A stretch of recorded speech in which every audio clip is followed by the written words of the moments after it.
आज जो वचन आप सुनने जा रहे हैं ये आपकी लाइफ को पूरी तरह से बदल के रख देगा। बाइबल कहती है प्रकाशित वाक्य 1 उसकी 1, 2 और 3 आयत को हम पढ़ेंगे। यीशु मसीह का प्रकाशित वाक्य जो उसे परमेश्वर ने इसलिए दिया कि वह अपने दासों को वो बातें जिनका शीघ्र होना आवश्य है दिखाए, और उसने अपने स्वर्गदूतों को भेजकर उसके द्वारा अपने दास यूहन्ना को बताया, जिसने परमेश्वर के वचन और यीशु मसीह की गवाही अर्थात जो कुछ उसने देखा था उसकी गवाही दी।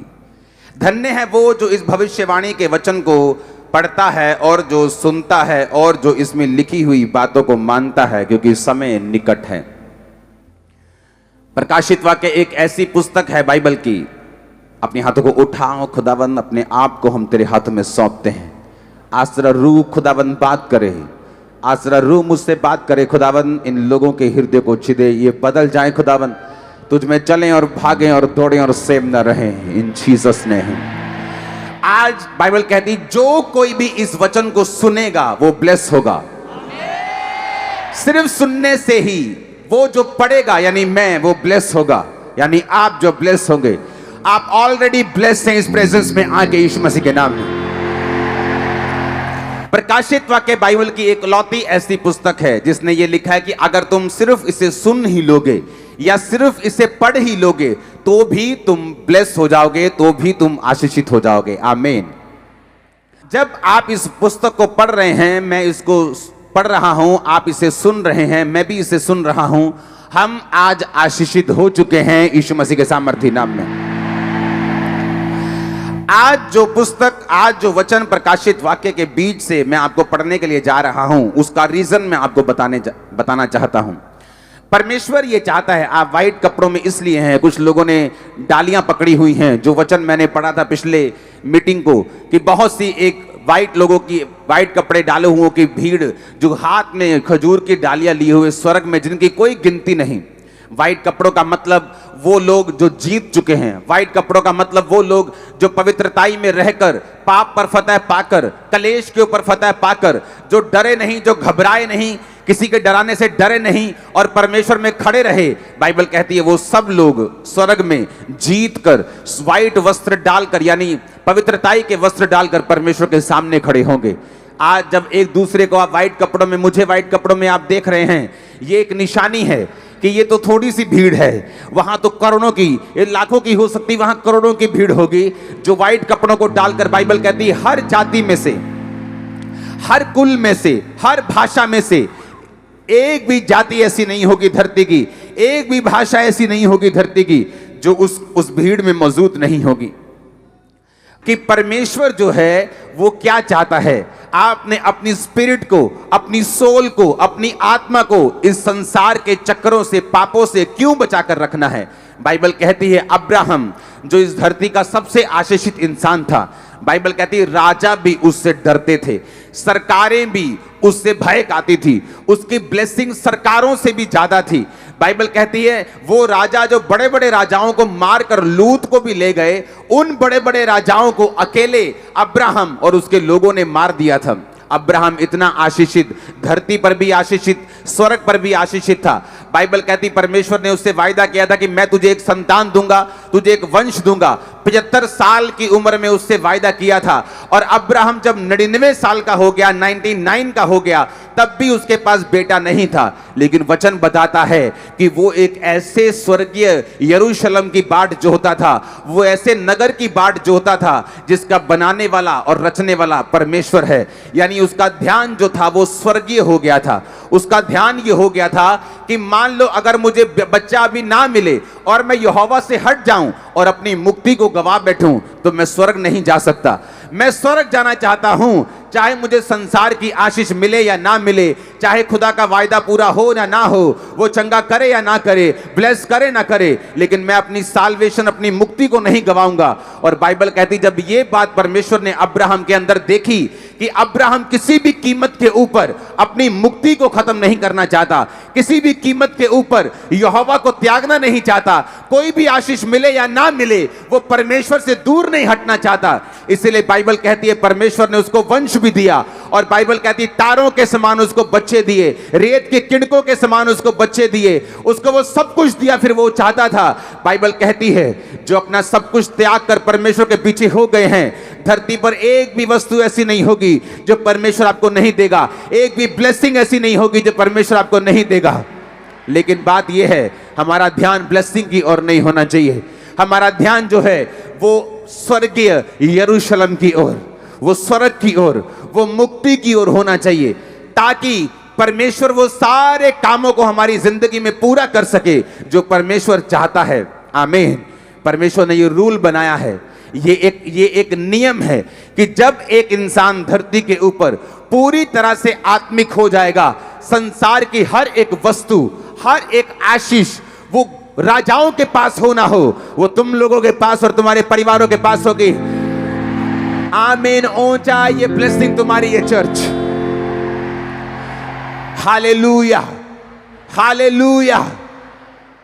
जो वचन आज परमेश्वर आपको देना चाहता है, उस वचन को मैं पढ़ूंगा प्रकाशित वाक्य 2 उसकी 1 से 7 आयत। उसमें परमेश्वर ने यूहन्ना को कहा, इफसुस की कलीसिया के दूत को ये लिख। आप जानते यूहन्ना कौन था?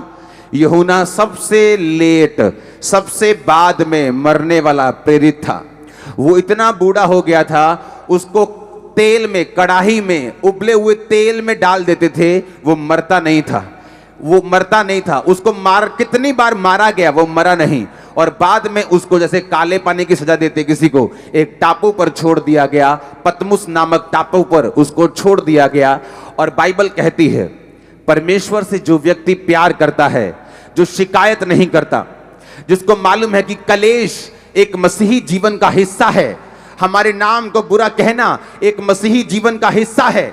जिस तरह यूहन्ना बपतिस्मा देने वाला और ये यूहन्ना प्रकाशित वाक्य, ये अलग अलग लोग हैं। ये वो यूहन्ना था जो परमेश्वर का चेला था, जो परमेश्वर के साथ रहता था, परमेश्वर से प्यार करता था। और बाइबल कहती है ये क्रूसिफिकेशन के टाइम पर भी परमेश्वर के नजदीक खड़ा था। इसी को परमेश्वर ने अपनी माता को दे दिया था, कहा था कि ये आज से तेरी माँ है, और माँ को बोला था आज से ये तेरा बेटा है।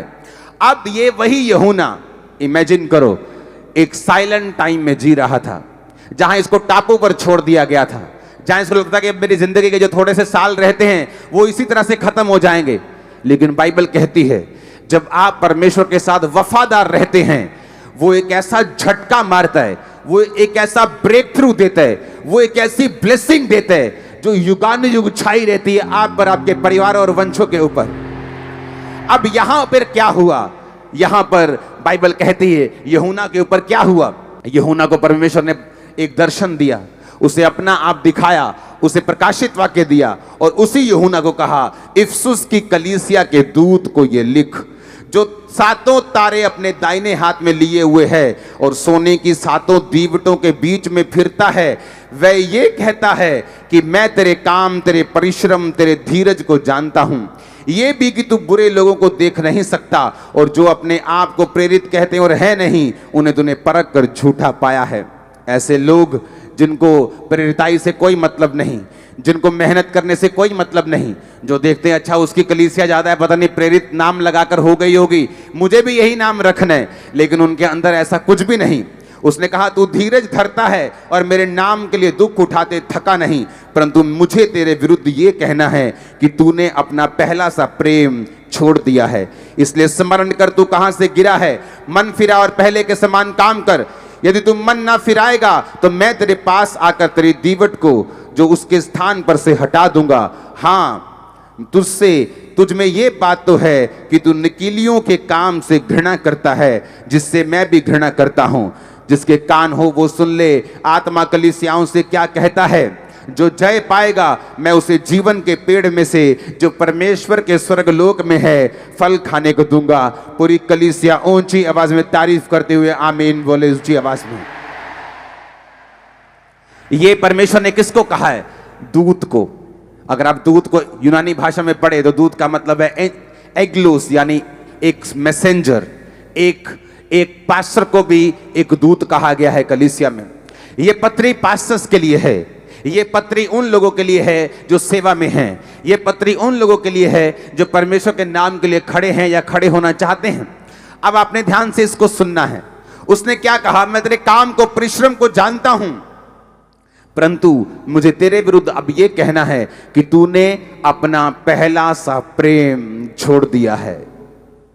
पहला प्रेम। जब तुम परमेश्वर में आए थे, तुम्हारी प्रार्थना 7 घंटे की थी। जब तुम परमेश्वर में आए थे, तुम्हारी प्रार्थना 5 घंटे की थी। तुम रोजे रखते थे, तुम चर्च मिस नहीं करते थे, तुम बड़े एक्साइटेड थे, तुम अपने रिश्तेदारों को जवाब देते थे, थकते नहीं थे। कोई भी विरोधी कुछ बोले तुम उसे नम्रता से जवाब देते थे।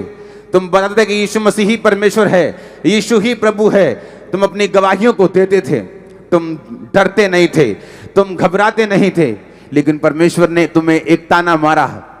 उसने कहा, मैं तुम्हारे काम को जानता हूं, मैं तुम्हारे परिश्रम को जानता हूं, मैं तुम्हारे धीरज को भी जानता हूं, मैं ये भी जानता हूं कि तू बुरे लोगों को देख नहीं सकता, मैं ये भी जानता हूं कि तुम्हारी तरह ही बहुत से लोग नकली भी उठने की कोशिश कर रहे हैं। मैं ये भी जानता हूं कि तू मेरे नाम के कारण दुख भी उठाता है, पर मुझे तेरे विरुद्ध ये कहना है कि तूने अपना पहला प्रेम, जो पहला सा प्यार था मेरे विरुद्ध, वो तूने छोड़ दिया है। उसने कहा, तूने मुझसे पहला प्यार छोड़ दिया है। पहला प्यार याद करो। जब तुम परमेश्वर में आए थे, तुम चर्च मिस नहीं करते थे। जब तुम परमेश्वर में आए थे, तुम मीटिंग्स मिस नहीं करते थे। जब तुम परमेश्वर में आए थे, तुम्हारी प्रार्थना कितने घंटों की थी। जब तुम परमेश्वर में आए थे, किस लेवल की पवित्रताई में तुम जीते थे। जब तुम परमेश्वर में आए थे, किस तरह से तुम प्रार्थना करते थे, किस तरह से तुम वर्शिप करते थे, किस तरह से तुम रोजे रखते थे। अब परमेश्वर तुम्हारे खिलाफ ये कहता है कि स्मरण कर तुम कहां से गिरे हो। कहता है, याद कर तुम कहां से गिरना शुरू हुए। स्मरण कर तुम टीवी नहीं देखते थे, स्मरण करो तुम फोन पर नहीं थे, स्मरण करो तुम कहां से गिरे हो, स्मरण करो, याद करो तुम्हारी जिंदगी आत्मिक जो पहले साल मसीह में थी, जो दूसरे साल थी, या जब तुमने असल में तौबा की, जब तुम्हारी जिंदगी वैसी थी तब कैसी थी। परमेश्वर ने कहा, याद करो तुम कहां से गिरे हो।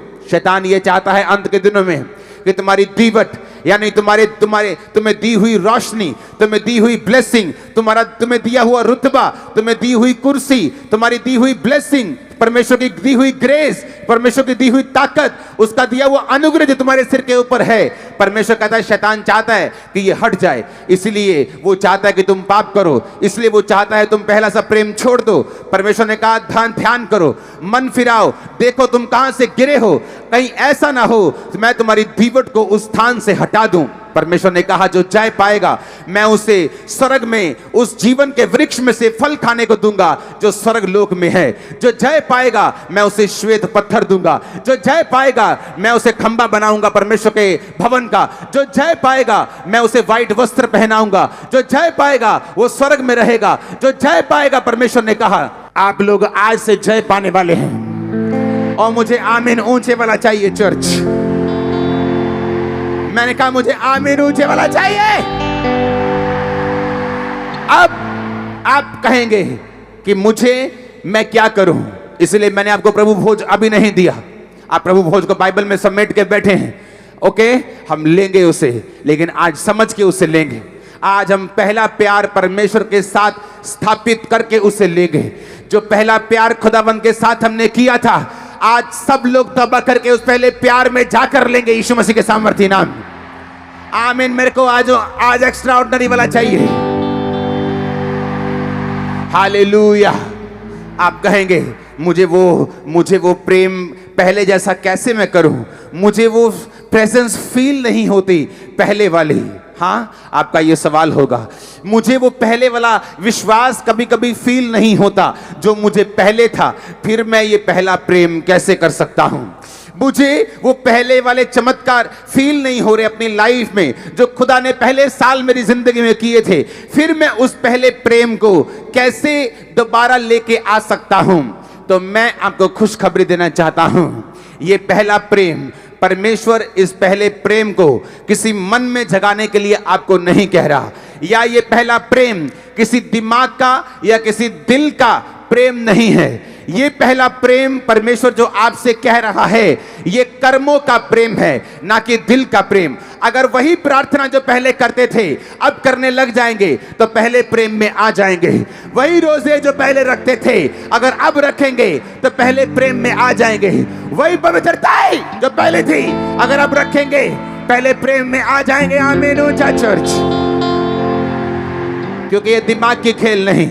आपके दिमाग में अविश्वास हो सकता है कि परमेश्वर इसको चंगा करेगा या नहीं करेगा, वो इसको उठाएगा कि नहीं उठाएगा। आपके दिमाग में शक हो सकता है, लेकिन उस शक के बावजूद अगर आप प्रार्थना करना ना छोड़ें, उस शक के बावजूद अगर आप भवन जाना ना छोड़ें, उस शक के बावजूद आप बोना ना छोड़े, प्रार्थना ना छोड़े, फास्टिंग ना छोड़े, पवित्रताई ना छोड़ें, वो शक नहीं है। फिर आप उस रुमाल को उठता हुआ, अपनी लाइफ को ब्लेस होता हुआ, चमत्कारों को होता हुआ देखने वाले यीशु मसीह के सामर्थ्य नाम में। Hallelujah, hallelujah, hallelujah. परमेश्वर ने कहा तूने अपना पहला सा प्यार छोड़ दिया है। लोग पूछते हैं कि मैं पहला प्यार कैसे करूं, क्योंकि मुझे वो फीलिंग अब परमेश्वर के लिए नहीं है। जैसे मैं पहले एक्साइटेड रहता था, कोई छुट्टी नहीं करता था, अब मेरी एक्साइटमेंट थोड़ी थोड़ी कम हो गई। वो चाहे कम हो जाए, क्योंकि हर तरह का मौसम आपकी लाइफ में आता है। मेरी लाइफ में भी रहा है जब परमेश्वर ने बहुत से मिरेकल किए मेरी लाइफ में। फिर ऐसा समय भी आया जब परमेश्वर कोई काम ऐसा लगता है कि मेरी लाइफ में नहीं कर रहा जो मैं चाहता हूं, वो दूसरी तरफ से और काम करी जा रहा है, लेकिन जो मैं चाहता हूं वो नहीं कर रहा। लेकिन परमेश्वर देखता है मेरी एक्साइटमेंट कम तो नहीं हुई, मेरा पहला प्रेम कम तो नहीं हुआ। बाइबल कहती परमेश्वर ने कहा तूने अपना पहला सा प्यार छोड़ दिया है।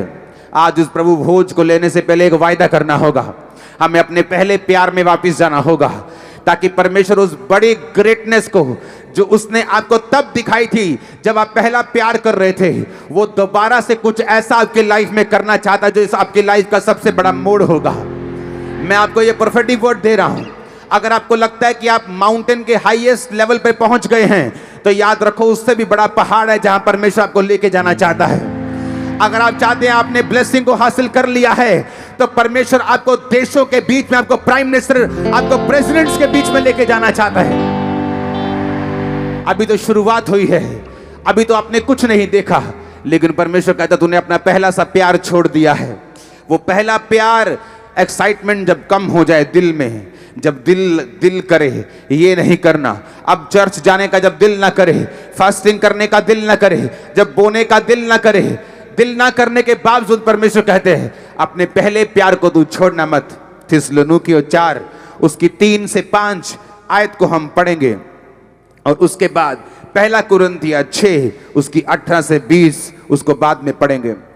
पहला थिस्सलुनीकियों 4 उसकी 3 से 5 आयत, उसको हिंदी और इंग्लिश की एम्प्लीफाइड बाइबल, जिसका मतलब है वो बाइबल जहां पर एक्सप्लेन करके वर्स को लिखा होता है, एम्प्लीफाइड बाइबल से उस 3rd आयत को पढ़ेंगे और हिंदी में पढ़ेंगे।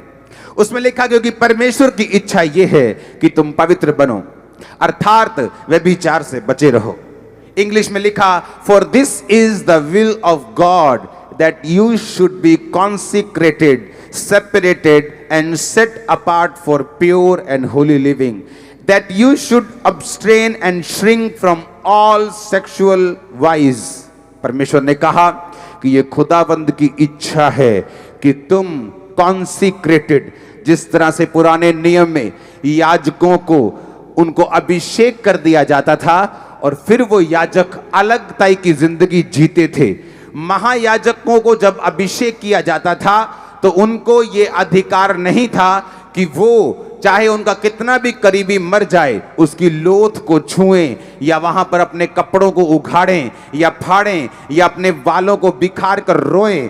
जो याजकों का जब अभिषेक होता था तो उनको ये इंस्ट्रक्शन थी कि तुम अपने माता पिता बहन भाई के मरने पर तो जा सकते हो, लेकिन अपने निकट रिश्तेदारों के मरने पर भी तुम नहीं जा सकते, क्योंकि तुमको अलगताई की जिंदगी जीनी है, तुमको पवित्रताई की जिंदगी जीनी है। You should be consecrated, separated and set apart for pure and Holi living, कि तुम होली लिविंग के लिए, पवित्रताई की जिंदगी और प्योरिटी की जिंदगी के लिए, शुद्धता की जिंदगी के लिए अपने आप को अलगताई में रखोगे, अपने आप को सेपरेट रखोगे, तुम अपने आप को कॉन्सिक्रेटेड रखोगे, क्योंकि ये परमेश्वर की विल है, ये परमेश्वर की इच्छा है। जिस तरह से एक सांसारिक बाप जब मरने वाला होता है तो विल लिख कर जाता है कि मेरी कितनी प्रॉपर्टी मेरे किस बच्चे को मिलेगी, उसी तरह परमेश्वर की विल है, लेकिन परमेश्वर जीवित है, हमारे बीच में है, लेकिन उसकी विल है, उसकी इच्छा है, उसकी आपके लिए मंशा ये है कि आप लोग पवित्र बने, आप लोग सेट अपार्ट करें, सेपरेटेड करें, कॉन्सिक्रेटेड करें, एक पवित्रताई की और एक प्योरिटी की जिंदगी के लिए। और व्यभिचार से, हर तरह के सेक्सुअल पाप से आप बचे रहें। तुम में से हर एक पवित्रता और आदर के साथ अपनी पत्नी को प्राप्त करना जाने। उसमें लिखा, जब हम 5 आयत को पढ़ते हैं, और ये काम अभिलाषा से नहीं, ना उन जातियों के समान जो परमेश्वर को नहीं जानती। पहला कुरिन्थिया 6 उसकी 18 से 20 आयत में लिखा, व्यभिचार से बचे रहो। जितने अन्य पाप मनुष्य करता है वह देह के बाहर हैं, परंतु व्यभिचार करने वाला अपनी ही देह के विरुद्ध पाप करता है। क्या तुम नहीं जानते तुम्हारी देह पवित्र आत्मा का घर है जो तुम में बसा हुआ है। बाइबल कहती है जब तुम वेश्या के साथ एक तन होते हो, जब तुम उसके साथ सोते हो, तुम एक हो जाते हो। बाइबल कहती है हर तरह का पाप तुम्हारी देह से बाहर है, लेकिन व्यभिचार करने वाला अपने शरीर के विरुद्ध, अपनी बॉडी के विरुद्ध, अपने अंगों के विरुद्ध पाप करता है, क्योंकि तुम्हारा शरीर पवित्र आत्मा के रहने का स्थान है। तुम्हारा शरीर पवित्र आत्मा का घर है, क्योंकि वो तुम में बसा हुआ है। बाइबल कहती है कि अपनी पत्नी के अलावा अगर तुम शादीशुदा हो, तुम किसी के साथ भी, चाहे वो तुम्हारी एंगेजमेंट हुई हो, चाहे वो तुम्हारी कोई भी हो, तुम सेक्सुअल रिलेशनशिप नहीं रख सकते। तुम्हें पवित्रताई में ही रहना होगा, क्योंकि ये परमेश्वर की इच्छा है कि तुम अलगताई में, सेपरेटेड, सेट अपार्ट, प्योर, शुद्धता और होली लिविंग के लिए, पवित्रताई की जिंदगी के लिए तुम रह सको। बाइबल कहती है व्यभिचार करने वाला व्यक्ति ये ऐसा पाप है जो अपने ही शरीर के विरुद्ध किया जाता है। ये एक ऐसा गुनाह है जो गुनाह एक व्यक्ति को गंभीर रूप से बीमार कर सकता है। हर एक बीमार व्यक्ति जरूरी नहीं है कि व्यभिचार की वजह से ही बीमार हो। वो परीक्षा की वजह से हो सकता है, संसारिक कारणों की वजह से हो सकता है, गलत डाइट की वजह से हो सकता है, पाप की वजह से हो सकता है, शैतानी अटैक की वजह से हो सकता है, परीक्षा की वजह से हो सकता है, पाप की वजह से भी हो सकता है। बाइबल कहती है जो ये पाप करते हैं व्यभिचार, वो अपने ही शरीर के विरुद्ध, अपनी ही बॉडी के विरुद्ध पाप करते हैं। हालेलुया। व्यभिचार से बचे रहो। पहला कुरिन्थिया 6 उसकी 18, क्योंकि जितने मनुष्य पाप करता है, अन्य पाप, वो देह से बाहर हैं, वो शरीर से बाहर हैं, परंतु व्यभिचार करने वाला अपने ही शरीर के विरुद्ध पाप करता है। बाइबल कहती है पहला थिस्सलुनीकियों 4 उसकी 4 आयत, तुम में से हर एक पवित्रता और आदर के साथ अपनी पत्नी को प्राप्त करना जाने। परमेश्वर ने आपको ये बोला है, अपनी पत्नी, अपने पति के अलावा अगर तुम्हारा संबंध किसी भी औरत के साथ है तो बाइबल कहती है तुम अपने शरीर के विरुद्ध पाप कर रहे हो। बाइबल कहती है ये पाप तुम्हारा आत्मिक भी है जो तुम्हें नरक में लेके जा सकता है, और ये ऐसा पाप है जिससे तुम शारीरिक रूप से भी एक बड़ी दुर्घटना को इकट्ठा कर रहे हो जो कभी भी तुम्हारी जिंदगी के ऊपर आ सकती है। बाइबल कहती है जो वेश्या के साथ एक तन होता है वो उसके साथ एक हो जाता है। जब भी आप किसी के साथ गलत संबंध बनाते हैं, आप सिर्फ शारीरिक रूप से गलत संबंध नहीं बना रहे, आप आत्मिक रूप से भी उसके साथ एक हो रहे हैं। आप उसके श्रापों को भी ले रहे हैं, आप उसकी दुष्ट आत्माओं को भी ले रहे हैं, आप उसके सारी गंदगी को भी ले रहे हैं। वो सारे आत्मिक श्राप, वो सारी गंदगी जो आत्मिक उसकी जिंदगी पे है, आप वो भी अपने ऊपर, वो सारा बैड लक भी अपने ऊपर और अपने शरीर के ऊपर बीमारियों को भी ले रहे हैं। बाइबल कहती है परमेश्वर ने कहा जितने मनुष्य अन्य पाप करता है वो शरीर से बाहर हैं। आप जानते हैं पाप कई प्रकार के हैं।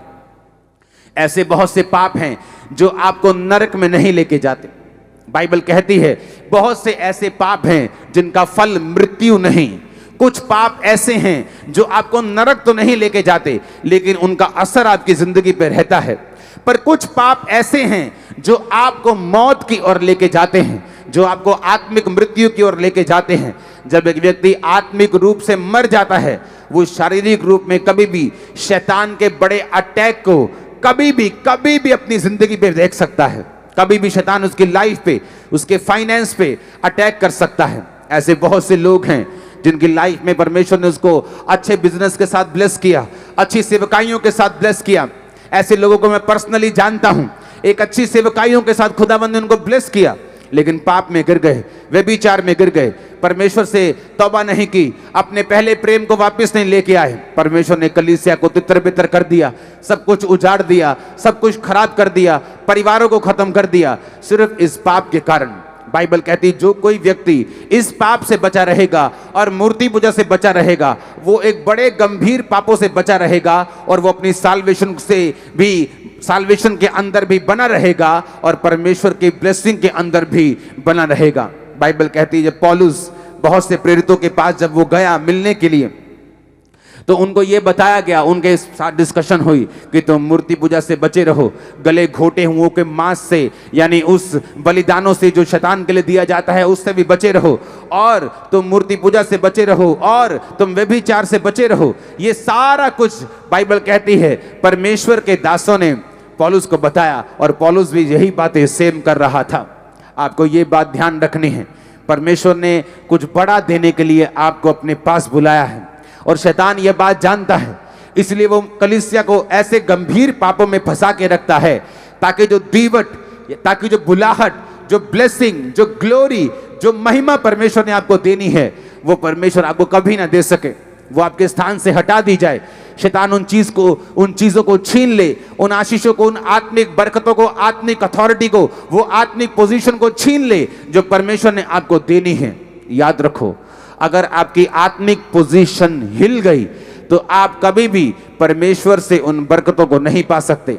अंधा जब चंगा हुआ, बाइबल कहती है उसने परमेश्वर को पुकारा, पहली बात उसकी शारीरिक पोजीशन, जो वो उस सड़क पे बैठा था जिस सड़क से प्रभु यीशु मसीह गुजर रहे थे, वो सही थी।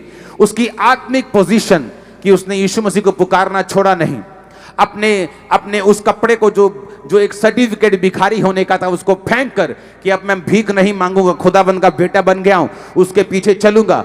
आत्मिक पोजीशन को भी सही किया।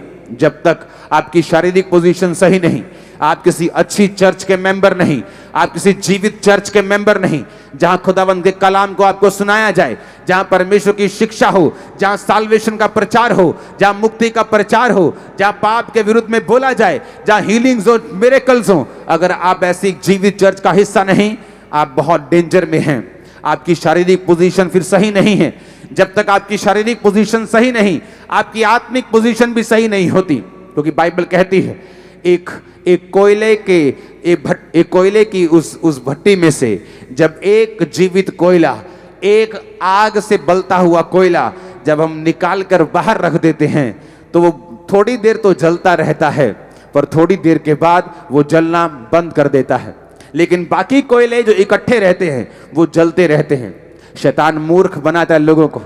जब वो आप अच्छी कलीसियाओं से बाहर निकलते हैं, आपको लगता है पहले 1 साल 6 महीने मेरी तो स्पिरिचुअल लाइफ में कोई फर्क नहीं पड़ा। ओ चर्च में जाते कभी कोई वॉलंटियर बोलता है मेरा दिमाग वहाँ खराब हो जाता है, कभी फलाना बंदा ये मेरे को ये बोल देता है मेरा दिमाग खराब हो जाता है, मैं जलता हूँ, मैं कुटता हूँ। इससे अच्छा है घर बैठ के बंदगी करो। ये शैतान का सबसे बड़ा हथियार है, क्योंकि जो उसने कोयला भट्टी में से बाहर निकाला है वो एकदम से कभी भी ठंडा नहीं होता, उसको टाइम लगता है ठंडे होने के लिए। शैतान एकदम से आपको ठंडा नहीं कर सकता, वो धीरे धीरे करके आपकी लाइफ में उन चीजों को करता है। वो एकदम से आपको गंदगी नहीं दिखाता, पहले आप थोड़ी सी गंदगी देखते हैं, फिर आप थोड़ी थोड़ी सी गंदगी को स्वीकार करना शुरू करते हैं, फिर आप फेसबुक पे जाते हैं, फिर आप इंस्टाग्राम पे जाते हैं, फिर रील्स पे जाते हैं, फिर आप कहीं और पहुंच जाते हैं। और शैतान का ये हथियार है, वो धीरे धीरे आपको अपने गुनाहों में, पापों में और जालों में फंसाता है। आपको ऐसा नहीं करना। आपको पहले कदम के ऊपर आज शैतान को नाश करना है। वो शैतान जो आपकी लाइफ में काम कर रहा है, आज खुदावंद की फायर उस पे उतरे और उसके सारे काम चल के नाश हो जाए। आमीन हो चाहिए बरकत आपकी। Hallelujah, hallelujah. और इसी तरह से शैतान चाहता है कि लोग संगतियों में ना रहें, वो चर्चिस में ना रहें, वो अच्छी संगतियों के भागी ना हों, क्योंकि परमेश्वर का एक प्लान है। वो चर्च में जब आप जाते हैं वो आपको विजन के नीचे रखता है। वो विजन क्या है? आप सिर्फ सेव होने के लिए नहीं बुलाए गए, मेरी बात को ध्यान से सुनना। आप सिर्फ मुक्ति पाने के लिए नहीं बुलाए गए हैं, आप दूसरों की मुक्ति का कारण बने, आप इसलिए बुलाए गए हैं। वो कैसे बन सकते हैं? घर बैठकर आप दूसरों की मुक्ति का कारण नहीं बन सकते।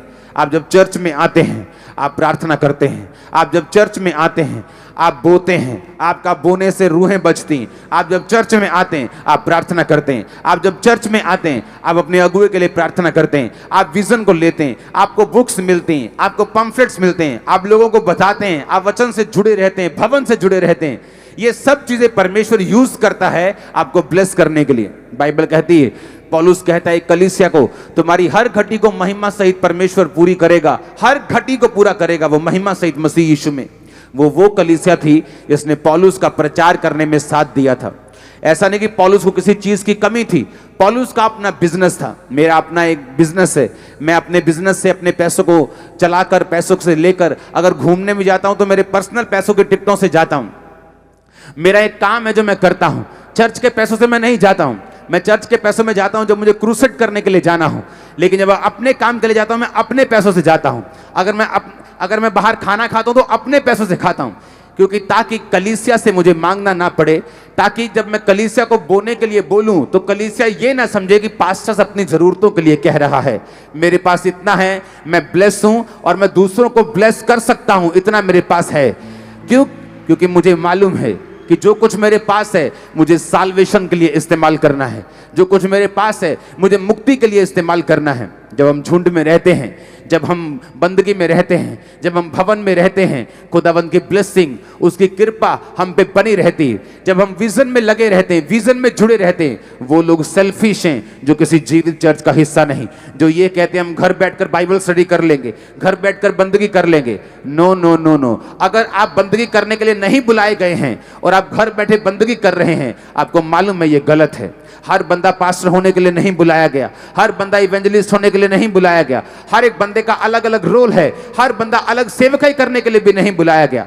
अगर हम अपने अपने रोल को निभाएंगे, बाइबल कहती है जो काम, जो ब्लेसिंग परमेश्वर ने आपको देनी है वो शैतान कभी भी आपसे छीन नहीं पाएगा।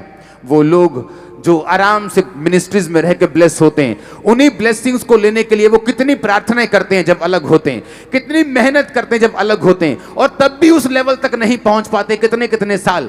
ये परमेश्वर की उनको निशानी होती कि तुम गलत जगह के ऊपर हो, तुम गलत रीति से मेहनत कर रहे हो। परमेश्वर ने कहा तूने अपना पहला सा प्रेम छोड़ दिया है। देख तू कहां से गिरा और मन फिरा, देख तू कहां से गिरा और मन फिरा और पहले के समान कार्य कर। आपको पहले के समान कार्य करने होंगे। आमीन, आमीन। ऊंची आवाज में बोलो आमीन। मैं जानता हूं बहुत से लोगों के जो पारिवारिक रिश्ते हैं वो थोड़े सालों के बाद खराब हो जाते हैं। फिर हस्बैंड का मुंह इधर, वाइफ का मुंह इधर। एक वॉलंटियर मेरे पास आया, उसने कहा कि मेरा जो हस्बैंड है वो अभी भी ये चाहता है कि मैं उसके साथ बैठूं, टाइम स्पेंड करूं, लेकिन मुझे ये लगता है कि ये चीज आत्मिक नहीं है। मैंने कहा ये चीज आत्मिक है, अपने हस्बैंड के साथ, वाइफ के साथ समय व्यतीत करना ये आत्मिक है। अगर तुम ऐसा नहीं करोगी तो शैतान को तुम मौका दोगी। उसे लगा कि ये पास्टर इतना आत्मिक नहीं है, ये मुझे पवित्रताई से बाहर कर रहा है। थोड़े दिनों के बाद उसका हस्बैंड उसी की मोहल्ले की एक लड़की के साथ भाग गया। मैंने कहा अब बता क्या हुआ, तूने मेरी बात को नहीं सुना, जो बाइबल कहती उसे नहीं सुना। अब बता, शैतान ने तेरी लाइफ में काम किया। ना तो बाइबल से ऊपर जाना है, ना तो इससे नीचे रहना है, ना तो परमेश्वर ने कहा अपने आप को इतना भी धर्मी मत बना, इतना भी तू शहद मत पी कि तू खाकर उसे उगल दे। कितने मेरी बात को समझ रहे हैं? तू मिडिल में रहना है, ना तो फैशन का अगुआ बनना है और ना ही बहुत पीछे रहना है। ऐसा ना हो कि फैशन का तू अगुआ बन जाए और लोग बिगड़ जाएं, और ना ही तू इतना बैकवर्ड हो कि जो अब की लोग हैं, जो अब का यूथ है, उसे लगे कि ये बहुत बैकवर्ड है, इसको हम फॉलो नहीं कर सकते। तूने बीच में रहना है। आमीन। जब आप वापिस जाएंगे आज हर एक व्यक्ति को व्हाइट कपड़े पहने हुए जब आप देखेंगे, 99.99% व्यक्ति व्हाइट कपड़े डाल के आए, आप जब देखेंगे एक बड़ी भीड़ को, आपको ये दर्शन समझ आएगा कि वो स्वर्ग में जहां बड़ी भीड़ होगी, क्या मैं उस भीड़ में हूं या नहीं हूं? क्या वो व्यभिचार, क्या वो गलत काम, क्या वो मूर्तियों को पूजना, क्या वो ऐसा काम जो बाइबल के विरुद्ध में है, क्या वो मैं करके कहीं उस भीड़ का, जो बड़ी भीड़ बाइबल में लिखी है स्वर्ग में होगी, क्या मैं उसका हिस्सा हूं? क्या मैं परमेश्वर के भवन में होऊंगा? क्या मैंने मुक्ति प्राप्त कर ली है? ये आपको सोचने के ऊपर मजबूर करेगी। और मैं आपको फिर से बताता हूं, मैं आपको न्योता देता हूं, मैं आपको इनवाइट करता हूं परमेश्वर के साथ पहले प्यार को फिर से स्थापित करने के लिए अपनी जिंदगी में। हालेलुया। आपके परिवार में भी कई बार ऐसा ही होता है, आपके बच्चों के साथ, आपके वाइफ, आपके हस्बैंड के साथ, आपके माता पिता के साथ, कई बार आपका दिल नहीं करता, तो भी समय व्यतीत करिए, क्योंकि आप जब प्रैक्टिकली समय व्यतीत करेंगे अपने बच्चों से, आप जब प्रैक्टिकली, चाहे आपका दिल ना करे, आप उस समय को व्यतीत करते जाएंगे, आप देखेंगे वो प्यार कभी कम नहीं होगा आपके परिवार में एक दूसरे के साथ।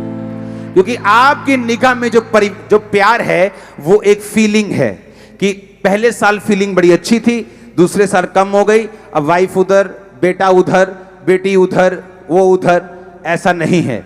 हम फीलिंग से चलने वाले लोग नहीं हैं। जब आप बैठे रहेंगे, समय को व्यतीत करते रहेंगे, वो सब कुछ वापस आ जाएगा जो पहले होता था। मैं आज आपके टूटे परिवारों को जुड़ता हुआ, टूटे परमेश्वर के साथ संबंधों को जुड़ता हुआ, आपके पहले प्यार को वापस आता हुआ देख रहा हूं।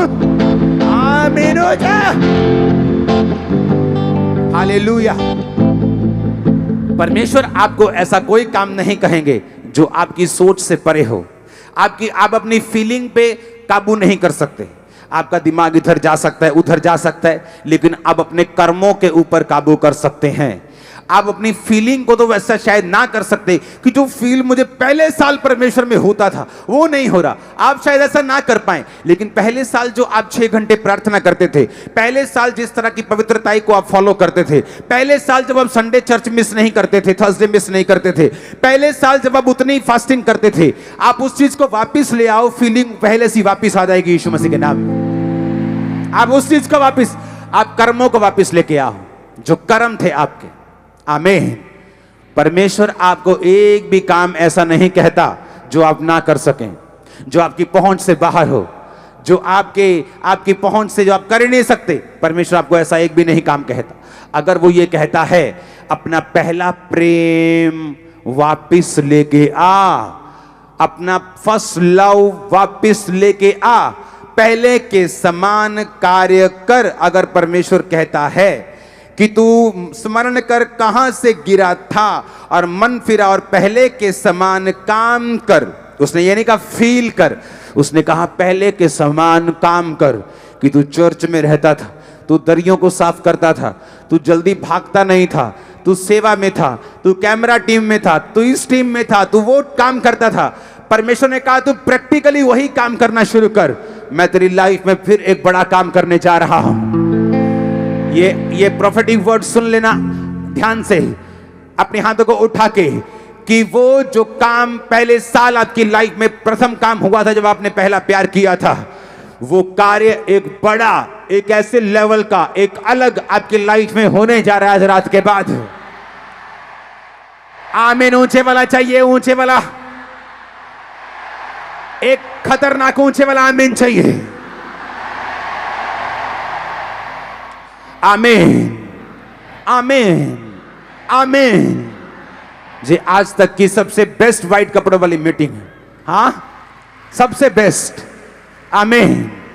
आज ओवरफ्लो के बाद ओवरफ्लो, बाहर टीम टेंट पे टेंट लगाती जा रही कि हो क्या रहा है। ये बड़ी भीड़, ये वही भीड़ है जो हम स्वर्ग में एक दूसरे को देखेंगे। हाँ, हमें मालूम होगा कि ये बंदा मेरी चर्च में आता था, ये बहन मेरी चर्च की वॉलंटियर थी। आपको मालूम होगा मैंने आपको प्रीच किया, सब मालूम होगा। ऊपर एक एक काम जो हमने किया, सब ऊपर याद रहने वाला एक एक काम। आमीन। तो हमें ऊपर शर्मिंदा नहीं होना है। और याद रखो, अगर आत्मिक जिंदगी संभाल के रखेंगे, खुदाबंद के साथ पहला प्यार करेंगे। तो उसने कहा, अगर मैं तुझे अपना बेटा दे सकता हूं तो आशीषें क्यों नहीं दूंगा, वीजा क्यों नहीं दूंगा, बरकत क्यों नहीं दूंगा, क्यों नहीं बढ़ाऊंगा तुझे। कारण बता, मैं तुझे क्यों आशीषित नहीं करूंगा, क्यों बच्चे नहीं दूंगा, क्यों ब्लेस नहीं करूंगा। अगर तू मेरे एक लौते बेटे यीशु मसीह में विश्वास कर सकता है और उससे पहले जैसा प्यार कर सकता है, तो मैं भी तेरे जीवन को ब्लेस कर सकता हूं।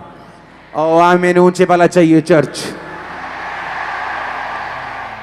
Hallelujah, hallelujah. अब अपने फर्स्ट लव को संभाल के रखेंगे। ये मीटिंग्स आपको परमेश्वर के साथ खड़ा कर देंगी, right standing with God, righteousness में कर देंगी। हालेलुया।